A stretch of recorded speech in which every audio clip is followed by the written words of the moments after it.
Hi dear friends, some words of Torah for Parshat Ki Tavo. Modern travel is fraught with difficulties. Canceled and delayed flights, lost luggage, and congested airports and roads are just some examples. But that's nothing compared to traveling in the desert for years during biblical times. Wandering through the desert for 40 years must have been much harder. There are many logistical difficulties when living a nomadic life, among them food, clothing, and mode of transportation. All three challenges are mentioned twice in the book of Devarim, once in Parshat Eikev and once in our Parsha. How the Torah details these challenges, however, differs significantly in those two places.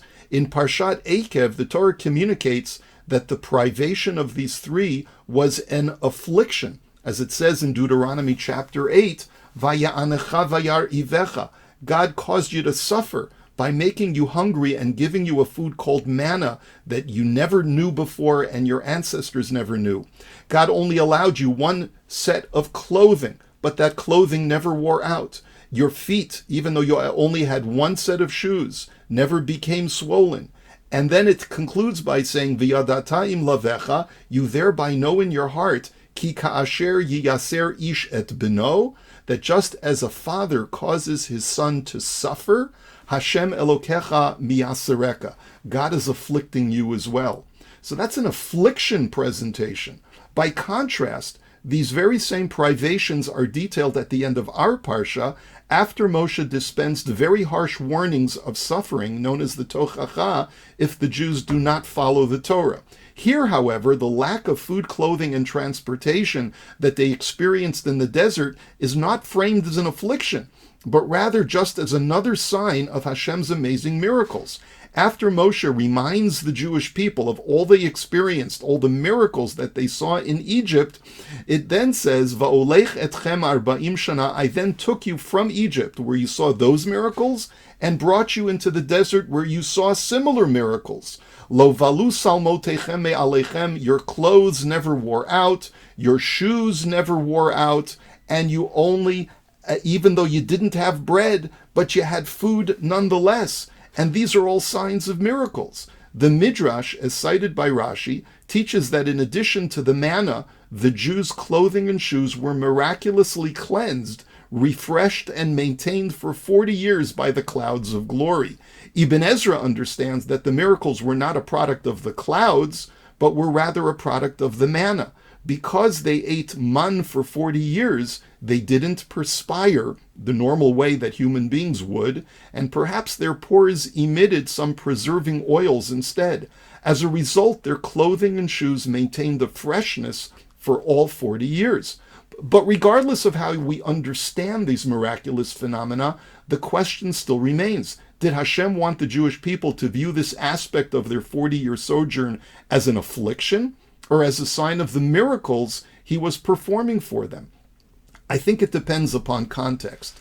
In the earlier part of Devarim, Moshe was cautioning Bnei Israel about the importance of keeping the Torah amidst the plenty that they would encounter when entering the Promised Land, the land flowing with milk and honey.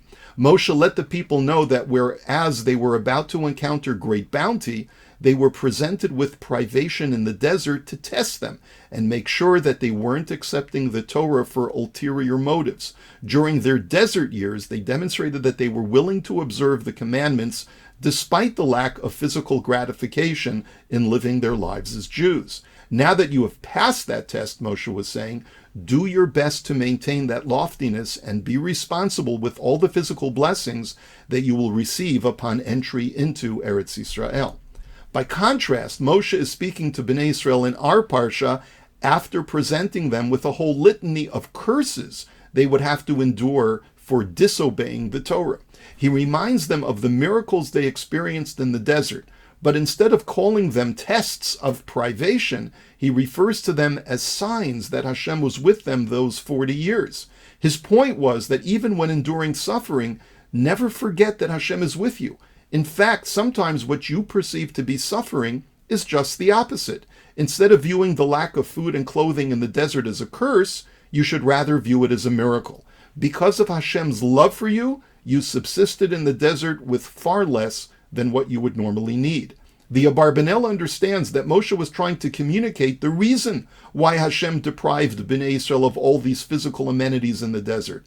It was to enable them to lift their eyes away from their physical lives so that they could see how much Hashem is a part of their lives.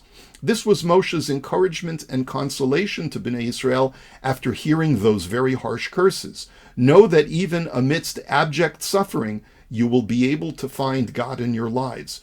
Do not view the above curses as a punishment from an angry God, but rather as a way of Hashem readjusting your sights so that you might find Him again in your lives. Even in the darkest moments of exile, He's still with you, and you will feel His presence, just as the Jews who ate only manna and had only the clothes on their backs were able to feel Hashem in their daily lives. The Torah is teaching that how we deal with privation and pain in life is all a matter of perspective. We can look at these as tests of suffering, or we can view them as reminders that Hashem is with us throughout our lives, even in our darkest hour. I'm reminded of the oft-quoted story called Footprints in the Sand. Here's one version. An elderly man who had lived his life and left this world to go and meet his Maker asked the Lord a question. As I'm looking down on the paths I've trod, I see two sets of footprints on the easy paths, but down the rocky roads I see only one set of footprints. Tell me, Lord, why did you let me go down all those hard paths alone? The Lord smiled and simply replied, "Oh, my son, you've got that all wrong. I carried you over those hard paths." As we approach Rosh Hashanah, let's try and take some time before the Chagim to review this past year in our minds and think about the times when Hashem was with us, invisible but helping us through the difficult parts of the year. Perhaps try this at our Shabbos table. Ask the members of your family or your guests to discuss something that initially appeared ominous, but that they're ultimately grateful happened. We may receive new insights of God's presence in our lives in the process.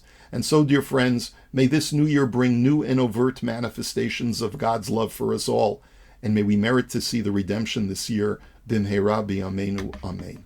Here's wishing you a beautiful Shabbos. Shabbat Shalom.